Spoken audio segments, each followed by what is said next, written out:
listening to Throw the Podcast, brought to you by ThrowTheX.com, the very best in mediocre wrestling journalism. And now, your hosts, Jay Gunter and Ben Conrad.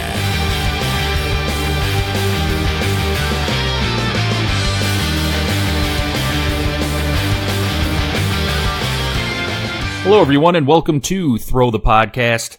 I am your host, Jay Gunter, and with me, as always, he is the Jon Moxley to my Dean Ambrose. He is Ben Conrad. Ben, have you been on Twitter in the past, 5 days or so? I have been on Twitter, Jay. Who do you think does all the work for Throw the Podcast? Well, okay, that's true. That's true. I'll give that to you. Have you seen the Dean Ambrose / Jon Moxley promo video that's out there? I have. Okay, I want to just jump right into that, Ben. And the reasoning is there's really not a whole lot in the news cycle this week. I knew what the reasoning was. There's nothing in the news cycle this week. No. Other than the whole Dean Ambrose thing, Jay, which, I'll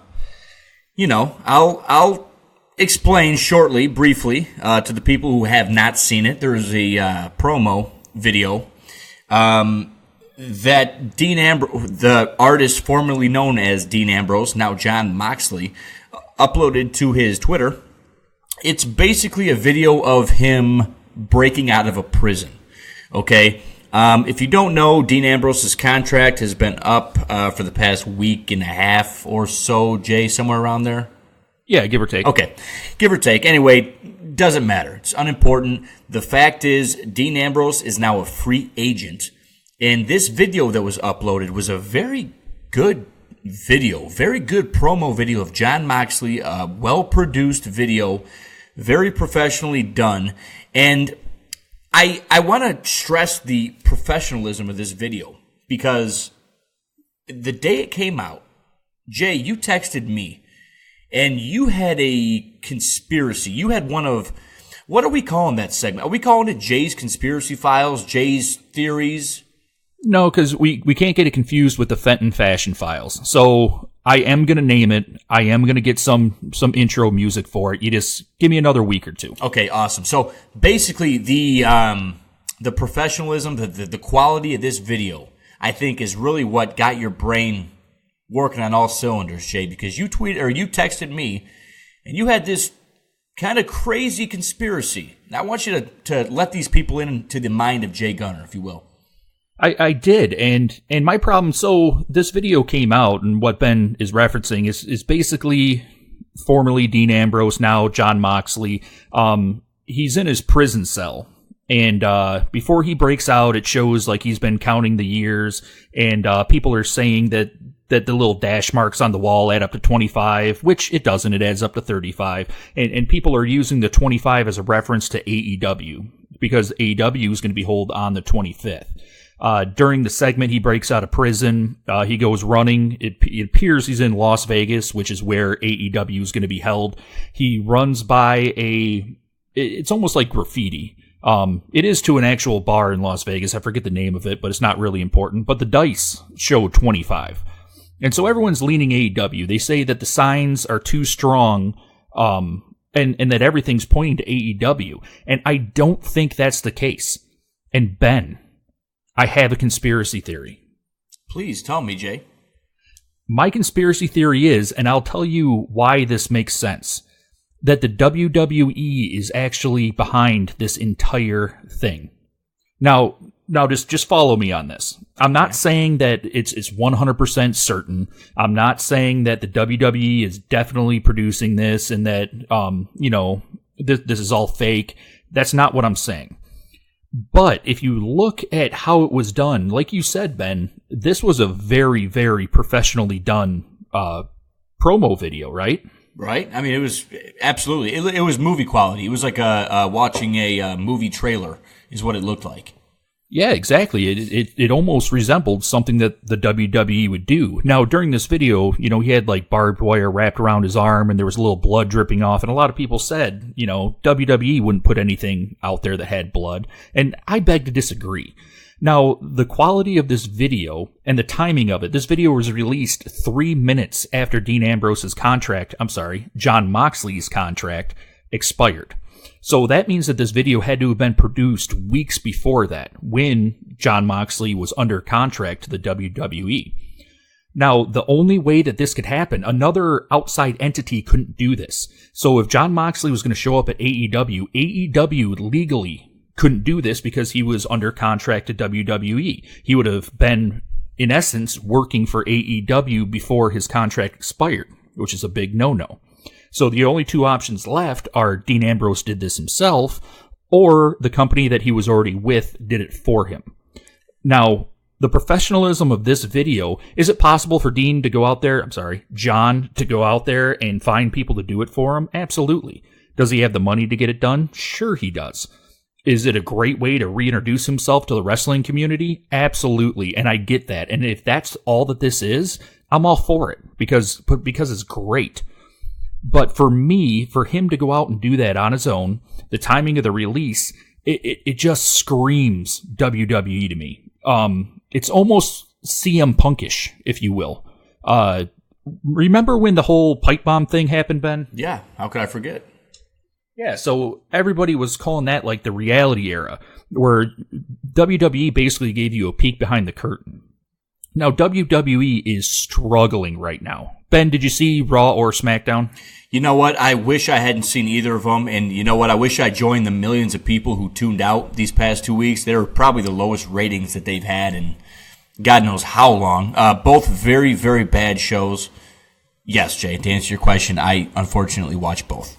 Okay, so you're one of about 20 people that actually see those shows. Yep. They were the lowest rated shows ever that wasn't going head-to-head with a sporting event, a major sporting event. So that's how low these ratings were. To put it into perspective, I was actually talking to one Thomas Fenton about this, and I told him my theory. And he brought up the fact that this video, as of the time that we talked, which I think was 2 days after the video was released, already had more views than one of the segments of Raw. Like, that's how many people saw this thing. So for me, it's almost like WWE guerrilla warfare, if you will, kind of them playing everybody. Let me grill you here, Jay. I want to play maybe a little bit of devil's advocate. I really like your conspiracy theories. This is one of the good ones, one of the better ones. But it's already being reported that Dean Ambrose has taken or is accepting promotions, appearances from several promotions now for a fee. Is it going to be an Undertaker type fee? No. But, it's kind of his chance to make money more than he's making in WWE by taking these individual promotions and doing autograph signings outside of WWE and basically charging what he thinks is, a responsible price for his appearance, and not what WWE thinks is a responsible price. So answer that. I mean, if this guy's already accepting bookings, how can you sit there and tell me WWE's behind this? I think that there is a very simple and logical explanation behind that. Number one, the bookings that he's taking is not with anybody major. He's not taking bookings with Ring of Honor. He's not taking bookings with New Japan. He's not taking bookings with AEW.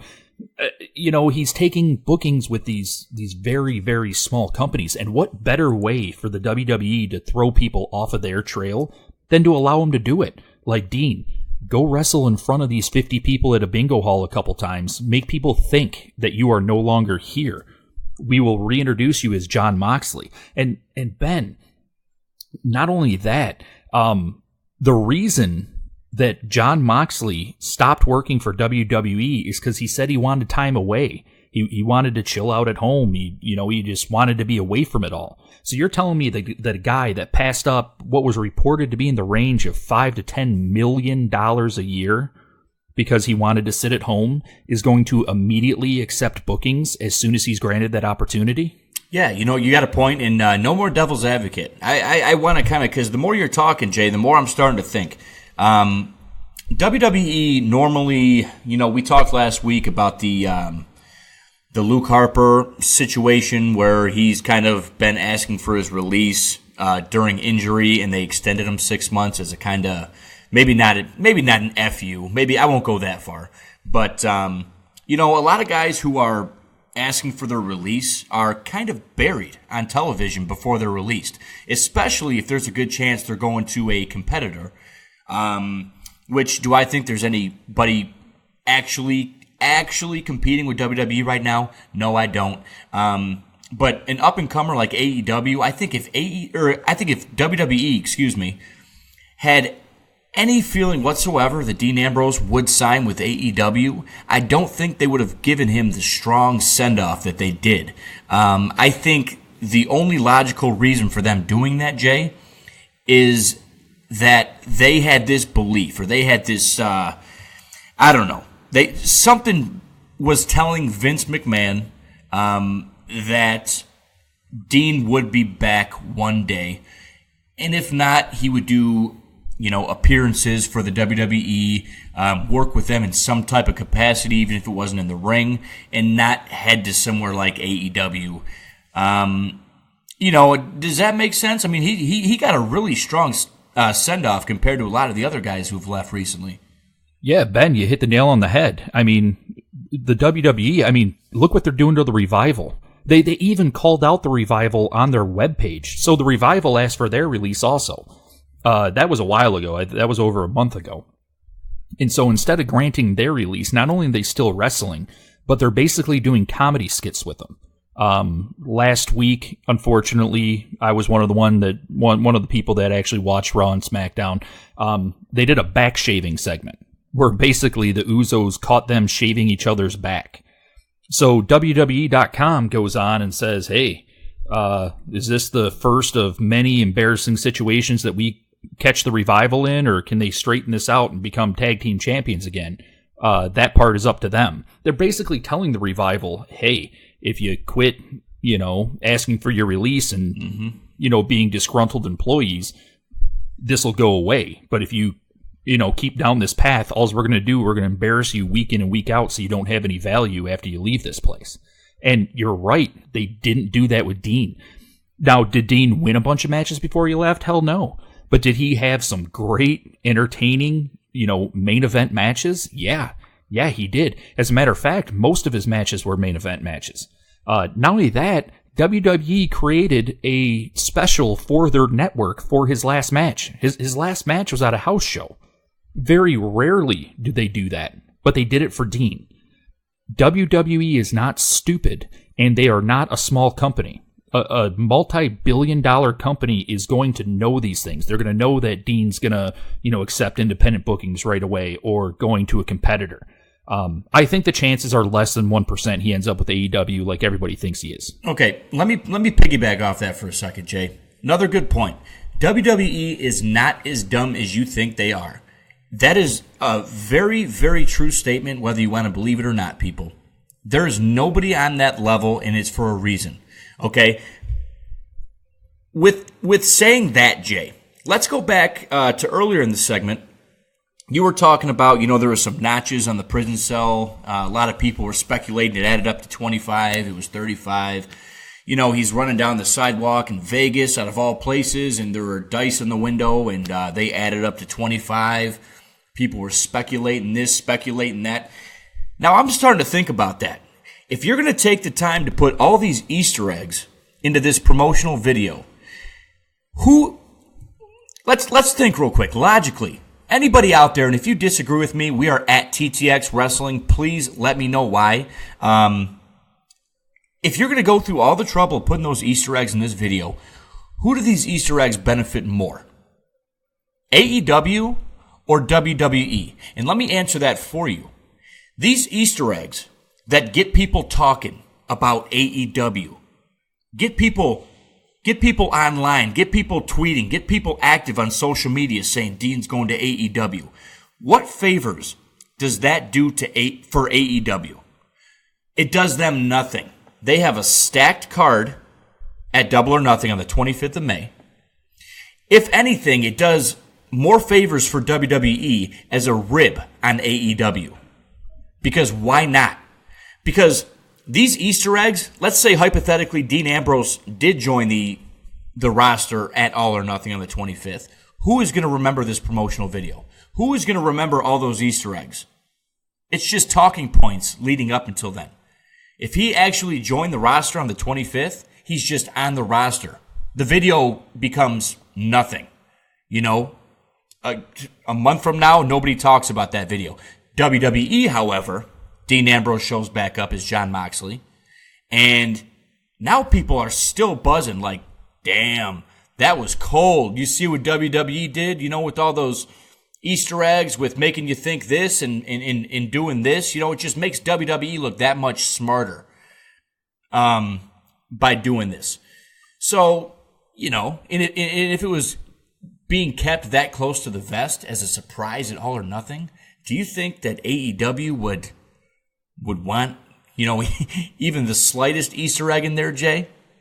Yeah, you're absolutely right. And there, you know, a small caveat. Number one, Senseless. would Dean Ambrose help AEW? Of course he would. You know, he's a household name. If he joined AEW, would it be a big deal? Yeah, but not in the way that everybody's thinking. Jay, is AEW looking for household names, or are they looking for wrestlers? Because last time I checked, they're building themselves up. They're hyping themselves up as a wrestling company. They've got these guys from the Indies, from New Japan, from, you know, all these different places around the world who can wrestle. Dean Ambrose, I'm sorry, guys. I don't care. I don't like to hold back when it comes to people that I don't enjoy watching. You know, this is my job. This is what I do. I'm here to tell you guys my opinion. Agree with me or don't. I don't think Dean Ambrose is very good. More power to that. If they want a big name, whatever. I get it. But if they're going to build themselves as a wrestling company, he is not a great wrestler. I don't see it. Yeah, I mean, he's not a great wrestler. I think he's a great character. And I do think that he would help AEW as far as that goes. But what you're saying is true. AEW is signing good wrestling talent. Do they have a few characters in there? Yeah. I mean, Chris Jericho, you could argue, doesn't have what he used to, but he can still go. So I kind of see where you're coming from with that. The one that really confused me was the rumor about Goldberg. Because I'm like, Goldberg is probably the worst wrestler on this planet. I was hoping you'd say that, because now we can talk a little bit about Bill Goldberg himself. He's in the news lately, Jay. Yeah, you're damn right. How's that for a segue, Ben? That was good. Did you mean to do that, or? No, I had that planned all along. Okay. So Goldberg's in the news, and he's in the news with Undertaker. Ben, you heard about this, right? Yeah, Jay, like I said, who do you think does all the Twitter work for Throw the Podcast? I'm what they call a functioning alcoholic, people. I'm just making sure the memory's still there. So Goldberg, he was rumored to be joining AEW. Now you can see that is completely and 100% false, because both he and Undertaker are slated to appear at WWE's next Saudi Arabia event. Goldberg re-signed with the WWE. He's going to be with them at least until then, and then we'll see what happens. And this one kind of confused me, because when people started saying, hey, Jay, Goldberg, he's going to AEW. I was like, hell no, he's not going to AEW. There's no chance that AEW would want him. Like, if they offered him money, would he do it? Sure. He's like any other person. You know, if you throw $1 million at him, he'll do whatever you ask. But like Ben said earlier, AEW is being built as a wrestling promotion, not an entertainment promotion, a wrestling promotion.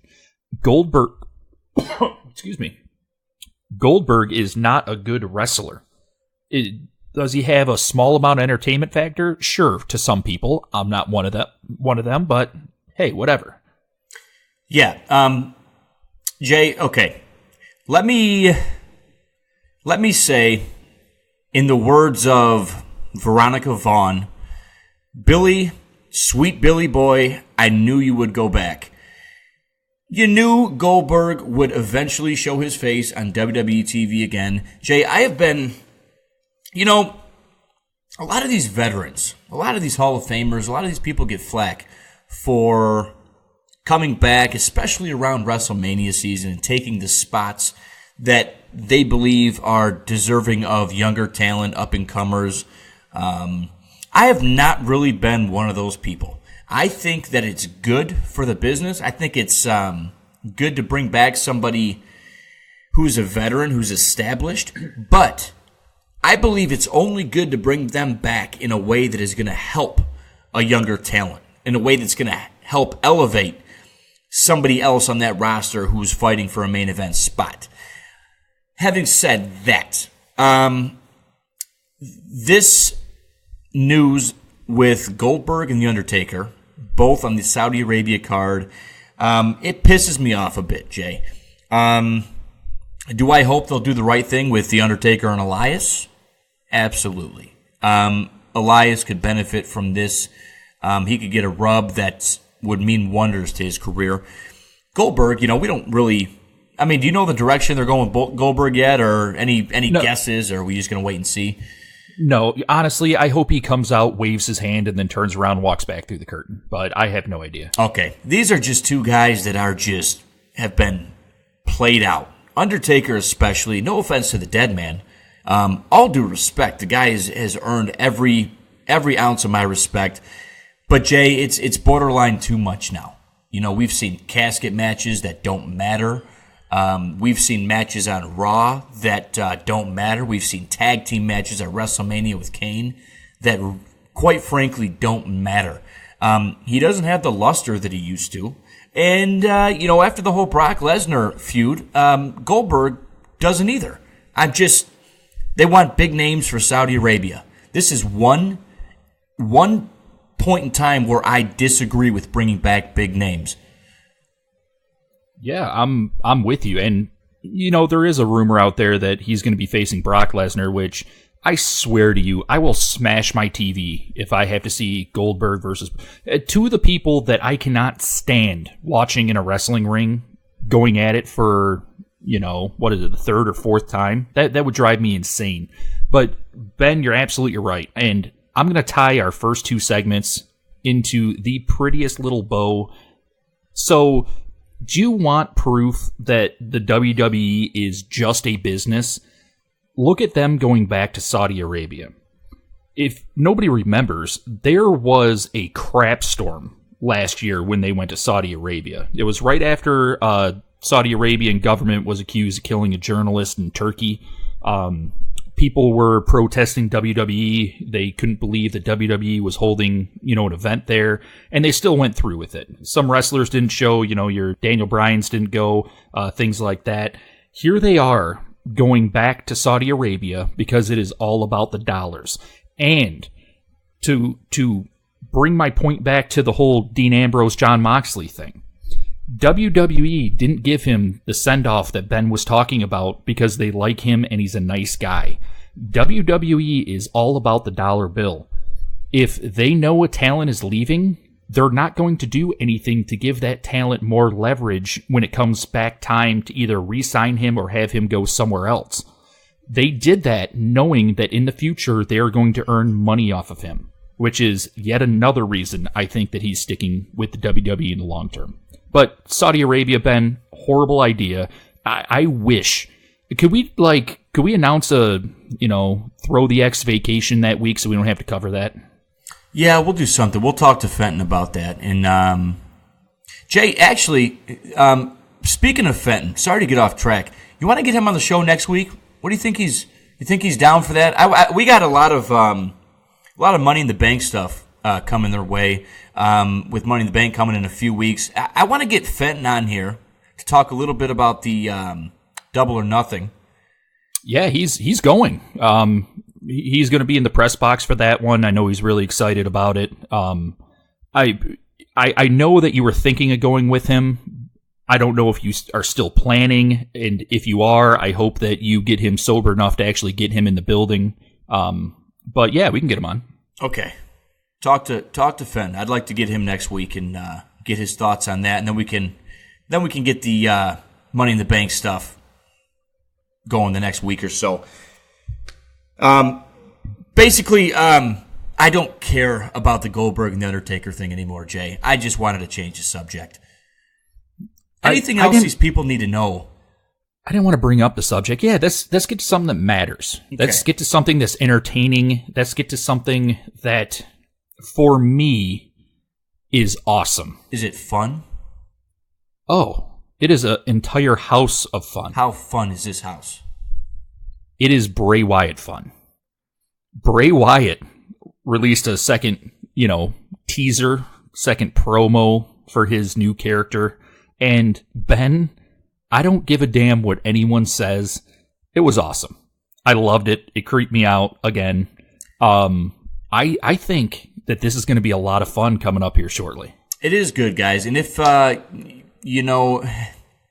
if you're still skeptical, if you don't really know which way to lean right now, I've talked the last couple weeks about the Firefly Funhouse segments and Bray's new character, and I've given him a lot of praise, and I believe in this guy. This is a guy that I do believe in. Look no further than his Twitter. He stays in character on Twitter. We don't really have to wait until his live segments on Raw or SmackDown. Look no further than his Twitter account. He's going back and forth with Randy Orton, having fun with guys as the new Bray Wyatt, as the guy who used to be a very bad man, but has learned his lesson, right? And the character is just downright awesome. It's funny. It's spooky. It's really everything you want it to be. And there are so many angles that could play off of this character. I think you guys are really going to enjoy it. If you don't already, I think it's going to surprise a lot of you. Jay, there was something he said on Twitter, a fan. I'm sorry for the silence. I keep forgetting those out there can't see me. Jay and I are Skyping right now. So when I have a silent pause like that, it means I'm reading something on my screen. And I'm not the fastest reader when I've been drinking. So there was a fan that asked him something about Luke Harper. He said, Bray, and I'm paraphrasing, Bray, now that you've learned your lesson and you're not a bad guy anymore, how about getting one of your brothers back on television? And Luke Harper. And Bray responded with, that's a great idea. I'm trying. What do you think about that, Jay? Given the whole situation that we've been talking about with Luke Harper and wanting his release, but then getting it extended through April or May of next year. Excuse me. Do you think, you think that'd be fun? Do you change Luke Harper's character at all? Make him like a similar to Bray Wyatt type? Hell yeah, I'd be for that. I'm one of the few. I see Luke Harper's potential. Now, I know he's older, but for a bigger, kind of crazy looking guy, he's not a bad wrestler. I mean, he's really not. And I think that if you clean him up a little bit, kind of like they did with Bray, and you bring him in as like a, Bray Wyatt sidekick or something like that, yeah. I think it would be awesome. Brody the sidekick. Yeah, absolutely. And for those of you who don't know, he asked for his release too. So, who knows if they give him this, if they say, hey, we're going to join you back up with Bray Wyatt. Bray Wyatt is in line for a big push. We're airing promos for his stuff. He has a brand new character. We're going to do the exact same thing for you. That might be enough to get him to stay or at least not want to leave anymore kind of deal. Yeah, that's, I think if anybody can kind of resolve this for Luke Harper, it's Bray Wyatt. I honestly, Jay, think that's kind of his last hope. After all this, I think he's either getting buried in the next 6 months, or they're just gonna probably hold him off TV and wait till his contract actually expires after the extension and then release him.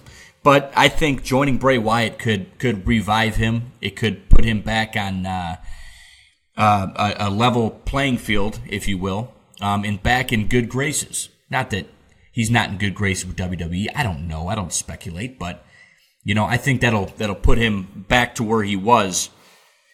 I think it can only work out in a good way for Harper. Yeah, I think you're absolutely right. And this Bray Wyatt Twitter stuff is just awesome. And I think that's why I'm so excited for it. Like Ben says, this guy stays in character pretty much throughout the entire. Every now and again you get a tweet that's not in character, but I want to go to that Randy Orton stuff because this stuff really cracked me up, and this will actually tie in our last segment. So it started with Bray Wyatt, and I'm just going to read it to you. he said a couple years ago, Randy Orton did some pretty bad stuff to me. He destroyed my temple, uncrowned me as the champion of the world, caused my brothers to abandon me, and betrayed my trust. Worst of all, he didn't say he was sorry. But I forgive you, Randy Bobanders. And to me, that is hilarious. Randy Orton responded to this. I mean, that's the best part is, they're all going back and forth with it. And I think that it is just hilarious, just really comical, but still kind of dark. I mean, am I wrong with that? No, you're not wrong. I mean, he burnt down his temple, killed his sister, right? Yeah. And Bray was just upset because he didn't say he was sorry. That's kind of freaky in its own way. Yeah, that's what I'm saying. I mean, what did Randy respond with? He responded back, "You had WWE spend $2 million on photo projected bugs. What did you expect me to do?" And then he put at Trailer Park Boys, Bo effing Bandy over and out, which to me is hilarious. And then he went on to tweet, which is going to tie in the other one. Somebody told him, "Hey, why don't you calm down? Didn't you hear Goldberg is back?" And he said, "Well, there goes another $2 million." And so. It's just great to me. And Ben, one of his other tweets, which I want to get you on, because you are the smartest drinker I have ever met in my entire life. Like, when you start drinking, stuff just starts flowing from your mind, and it is absolutely amazing to me. Well, thank you. So the next time that you are sitting down in a bar, which I'm guessing is somewhere between 10 and 15 minutes after we stop this podcast, Bray Wyatt tweeted, "Bet you didn't know that in 2015 I did 8 consecutive promos where one sentence didn't belong in each of them. But together they make up a secret message and no one ever found it. First one to get it wins a prize." Ben, I'm putting this on you. I want you to figure out what the hell he's talking about and tell me what this secret message is. Okay, you know what? I didn't even know that he said that. I wish. When did he tweet this, Jay? Because 45 minutes ago. Okay. Well, you could have told me. We've been, let's see, on the air for 32, give or take. I feel like I'm getting a late start now.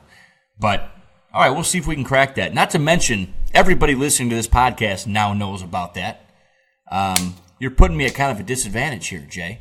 Well, Bray Wyatt does have 1.2 million followers. So trust me on this. We're not going to be the only ones looking at this. Okay.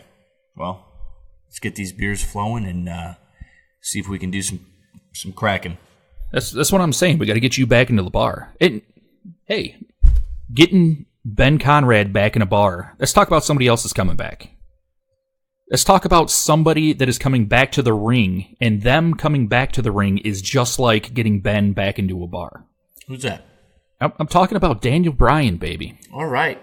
So Daniel Bryan had a mystery injury. And when I say mystery, I don't mean to me and Ben. I don't mean to WWE television audience. I mean to literally everybody. Nobody knows what this injury was. It had me thinking the worst.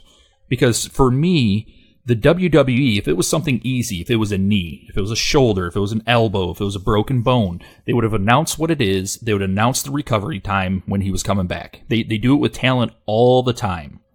The fact that they were playing this so close to the vest just made me think it's something with his head.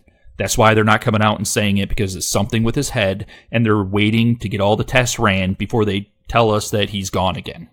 And that's pretty much all I could think about as far as his injury is concerned. But I guess there's really no reason to worry anymore, because he's good. He's cleared. He's ready to come back. He's slated to come back after Money in the Bank and jump right back into the title picture.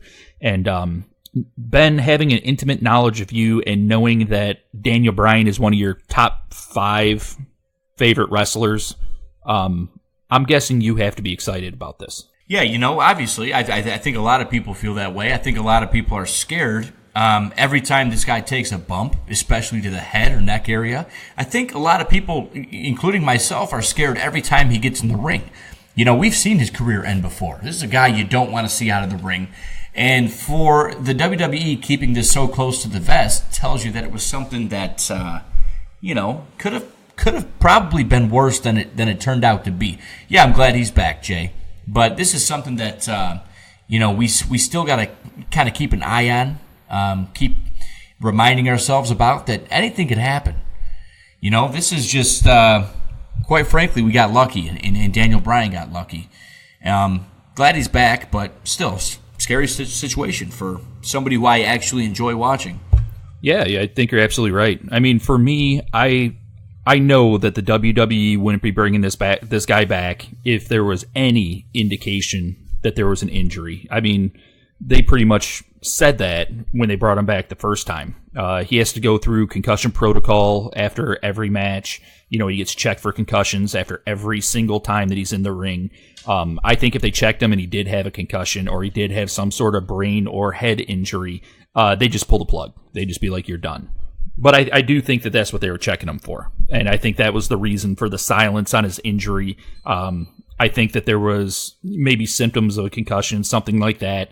They sent him to specialists to make sure that's not what it was. And when they found out that's not what it was, the tests were ran, then they're like, okay, you're good to go. Come back. We're not going to mention anything about it. Right. Yeah, I think you're right. Glad he's back, or glad he will be back soon. Anything else, Jay? I mean, for not having a busy news week, this turned into a pretty good one here. 37 minutes. Yeah, I mean, what I tell you before we went on, Jay? I said, this is a 15-minute week here with nothing going on in the news. Yeah, pretty much. But I know that you have to get some beers in you and start thinking of that Bray Wyatt stuff. So yep, I'm gonna head to the bar and crack the Bray Wyatt code. That's what I'm saying. So. Everybody, thanks for joining us this week. I really appreciate it. Check us out next week. I'm going to get with Thomas Fenton himself and see if he can come in and shed some light on the AEW Double or Nothing and throw some news at you for Money in the Bank. I know he has some. I just talked to him recently. And real quick, if you didn't know, Throw the Podcast is now on WrestlingNewsWorld.com, and we're really happy to be here. There's a lot that goes on from Wrestling News World, and there's a lot of parts that make it up. One of those is Smark to Death podcast, and they aired a promo for us, and those guys are great over there. They have a great podcast, so if you haven't checked them out, make sure that you check them out too. They're definitely a good listen. Like us and follow us on Twitter at TTX Wrestling. That's where you're going to go to make fun of Ben for, hating Goldberg, or to tell me that I'm crazy about the WWE being behind the whole Jon Moxley thing. You can find this podcast literally anywhere a podcast is played, mainly Apple Podcasts, Google Podcasts, Stitcher, iHeartRadio. The best thing that you could possibly do is just log into WrestlingNewsWorld.com. You're going to find all of our stuff there, along with tons and tons of backstage news and different types of multimedia that I'm sure that you're going to be interested in. So, with that, Ben, do you want to do it? Yeah, I'd like to send us out, Jay, but can you... He only listens to you, so if you could do me the favor and tell the guy with the cool voice to send us out, that'd be awesome. Yeah, absolutely. Guy with the cool voice, take us out. Thank you for listening to Throw the Podcast. Join us again next week for even more wrestling commentary.